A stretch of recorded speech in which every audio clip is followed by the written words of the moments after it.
It's my pleasure and privilege to introduce our sports psychologist consultant, Deidre Connelly, to have her come up here and deliver our keynote address. Deidre has been with William & Mary Athletics, I think, as long as I've been there, which is a long time, and probably longer. But Deidre's the kind of person that no matter what's going on with your day, she's going to make it better. She's going to figure out a way to help you cope with whatever's going on. And we utilize her both for individual meetings and for team meetings. And without further ado, I'm just going to say, Deidre, you're awesome, and please come forward. Thank you.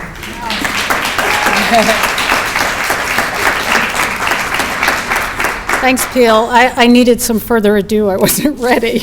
Cicely and I were talking about, I need a sports psychologist right now.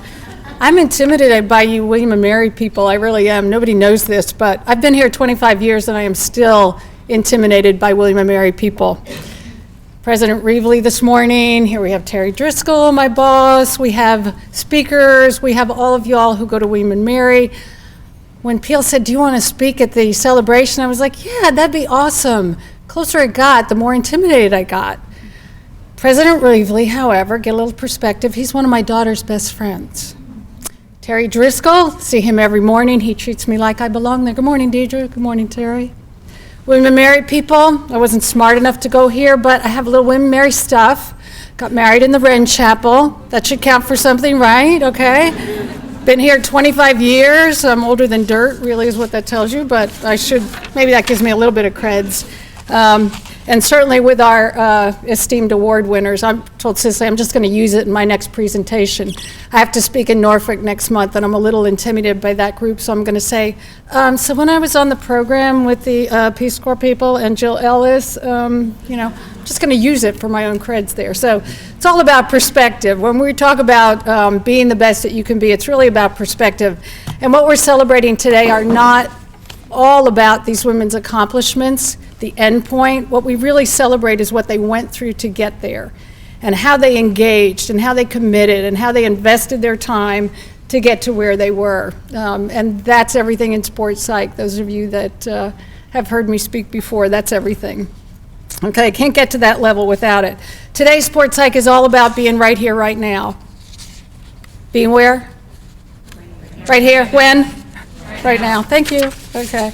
It was a little clap thing we were doing before. One of the most important motivational researchers right now, Carol Dweck, talks about mindset and really separates it. Is your mindset when you are in school or when you're performing all about success and accomplishment, or is it about the challenge? And what we know about performance is that we do much better when we are about facing challenge, being invested, being engaged in what we're doing, and not just the end point. I mean, coaches in the room, you say it all the time. Athletes, you hear it all the time. Take care of business on the court, the field, the pool, the result will take care of itself. Harder to do than to say, but that's what we're all about. How do we get engaged and stay in the present so that we can get that stuff done? So what's your priority? Do you want loads of success, loads of accomplishment, loads of validation, or do you want to be successful with every challenge that you deal with? Two very different mindsets. And I think those of you who are William & Mary students, past and present, you are all about the challenge. Probably wasn't your backup school, right? You wanted to go to William & Mary, you wanted to get it done, you wanted to be challenged. If you wanted easy, you would have got, well, we won't say where you would have gone, okay? I couldn't get into William & Mary, so I went to one of those other places, but you came here for the challenge. You came here and you said, William & Mary was going to try and kick my butt, and I'm not going to let it happen. I'm going to go there and I'm going to do well. You were thrilled to be here. You wanted that challenge. You said, bring it, William & Mary. I'm ready. Now, for some, it was a little bit of a wake-up when you got here. Okay, a little bit harder than you thought, but you were on with that, okay? So don't let that change. Still be about the challenge and about why you came here, because that's what it's all about. There's an NBA player that talks about life begins at the edge of your comfort zone. And sports psych used to be all about getting in the zone. Find your comfort zone. Then you'll be really good, you'll flow, you'll have all of those experiences. That's old school. New school stuff is more about how do you stand in? How do you get it done right here and right now? How do you do things when you are uncomfortable? Did your last little go-round with the networking, didn't that feel a little better than the first one? First one might have been a little awkward, or what do I do, what do I say, I mean, it's a little awkward. The more you stand in, accept the challenge, do this, get invested, start being present in those interviews, the easier it gets. You go from a little freak out to being comfortable being freaked out. Athletes do this and do it well, okay? Because only when you are all world and you're already dominating do you get to just kick back and go, yeah, let me just perform. Other times you're mastering whatever you have to master in the moment. Most valuable skill that you can have. Okay, there's nothing wrong with the discomfort zone. The discomfort zone should come from, I am now at the next level. Or when you were an age group swimmer and you moved up. Or when you finally made the big team, or you made the varsity, or you got to William and Mary. That discomfort is real, and I'm okay with that. I'm gonna teach you how to stand in. I'm gonna teach you how to perform when you feel that way. When the discomfort zone comes from anxiety, or fear, or comparison with others, or I don't know if I'm good enough, that's not the discomfort zone we wanna be in.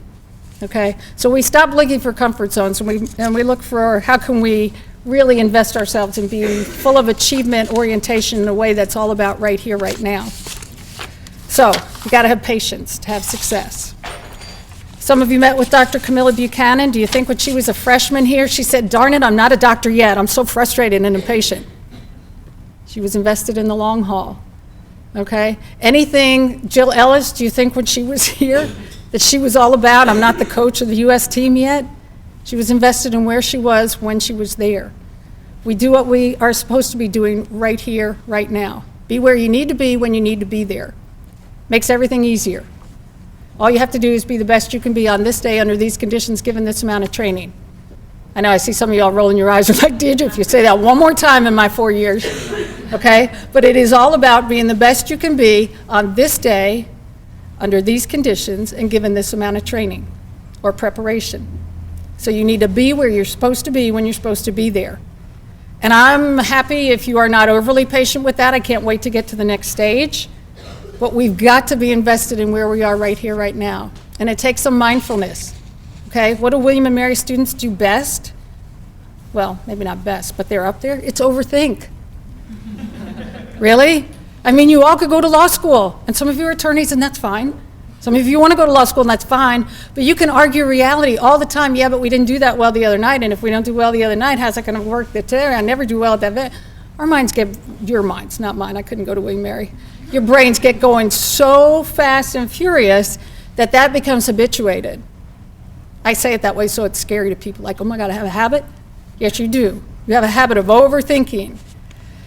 Easy to get out of that. It just takes patience and persistence to really learn how to be in the presence, to put the shoulders down, to put the sternum forward, to take a breath, to take a pulse, to review your preparation, to be easy with your perspective. Here's how this thing works. Once we have perspective, why do you do what you do? Why are you here at William and Mary? Sometimes the answer is, I don't know. Okay, and everybody goes through that, but basically you know why. Why am I doing this sport? I don't get it. You know why you do this sport. And once you have the big picture perspective, then you can learn to manage the moments. So when athletes come in, or test anxious students, or public speaking anxiety, we don't start with here's how to breathe, here's how to look, here's how to manage that. We start with the big perspective, because when you have perspective, then you can manage the moment, right? So never forget this. That's why I love this event. How much perspective do you get today, right? Alums, you get to own it and go like, hey, I'm in the company of, this is what I did. And for younger people, for the students, you get to go like, wow, I'm like part of this? And the hangers-oners like me, I just go like, yeah, I was there that day. I was part. I was the keynote. I don't get to be the big cheese in my family very often, you know that, so yeah, I did take a picture of my parking sticker out there, reserved for Deidre Connelly. I can work anything to my advantage. Yep, that's sports psych for you. So you get comfortable being uncomfortable, and you learn how to stand in. The phrase that we use, it is what it is, no more, no less.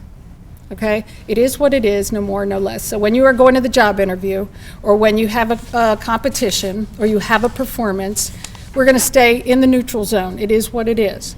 No more. I'm not going to jack it up. You don't need any extra stuff, unless you're lazy. And no less, because you're too smart to go, and coaches, I'm sorry if this offends anyone, it's not like practice. When they just pretend it's practice. Y'all go to William & Mary, try telling your brain it's just practice when you're at the CAAs, okay? Or the ECACs, or other big events. We know that, but we get back to the middle where we can manage it.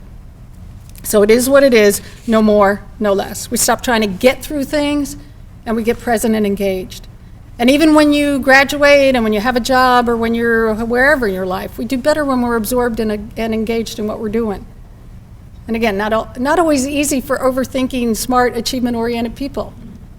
Like, who thought that being as great as you are, all world, was going to be a detriment?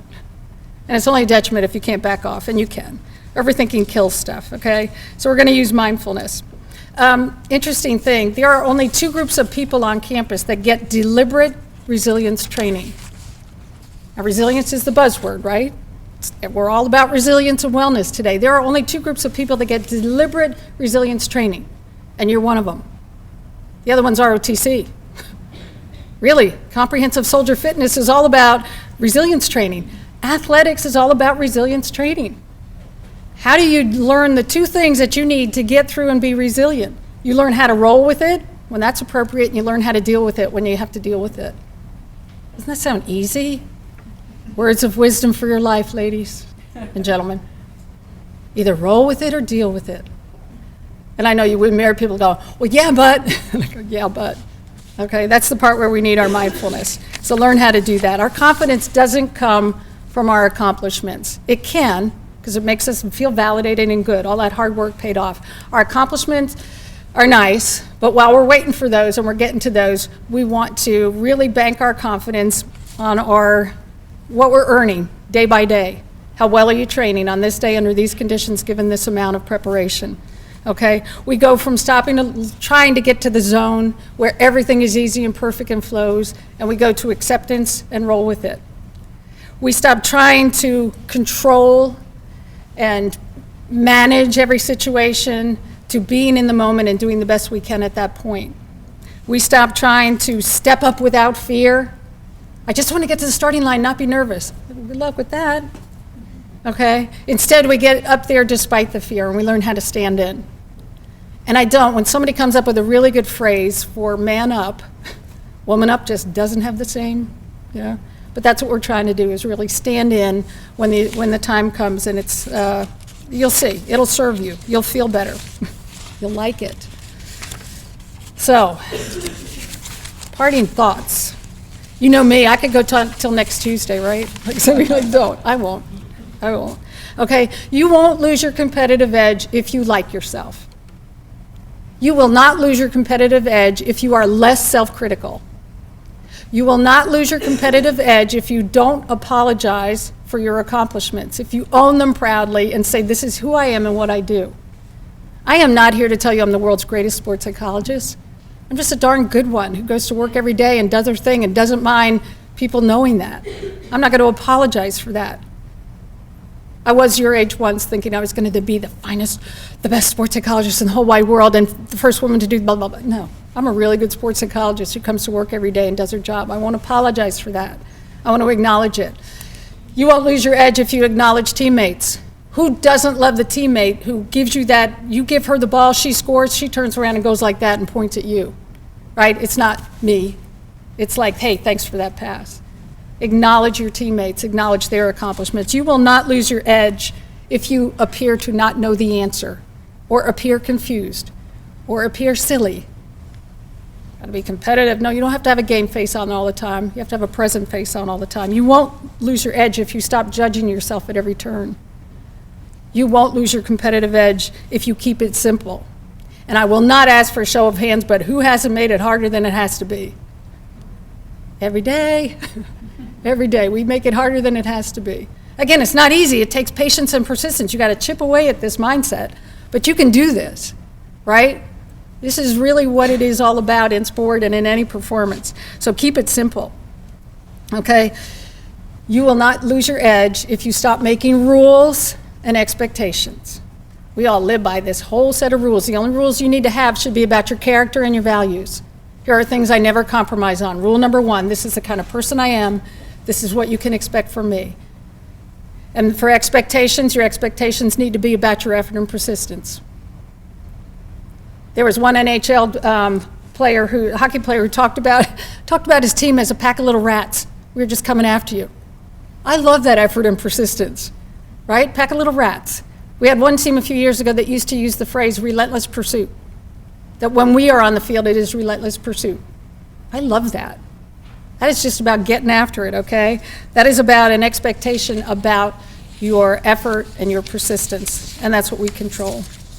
Okay, and finally, when you look at mindset, well, let's do something first. Okay, athletes already know this one, but everybody else. I'll give you 10 seconds to look around and count all the green you can find. Ready? Count all the green objects. Go.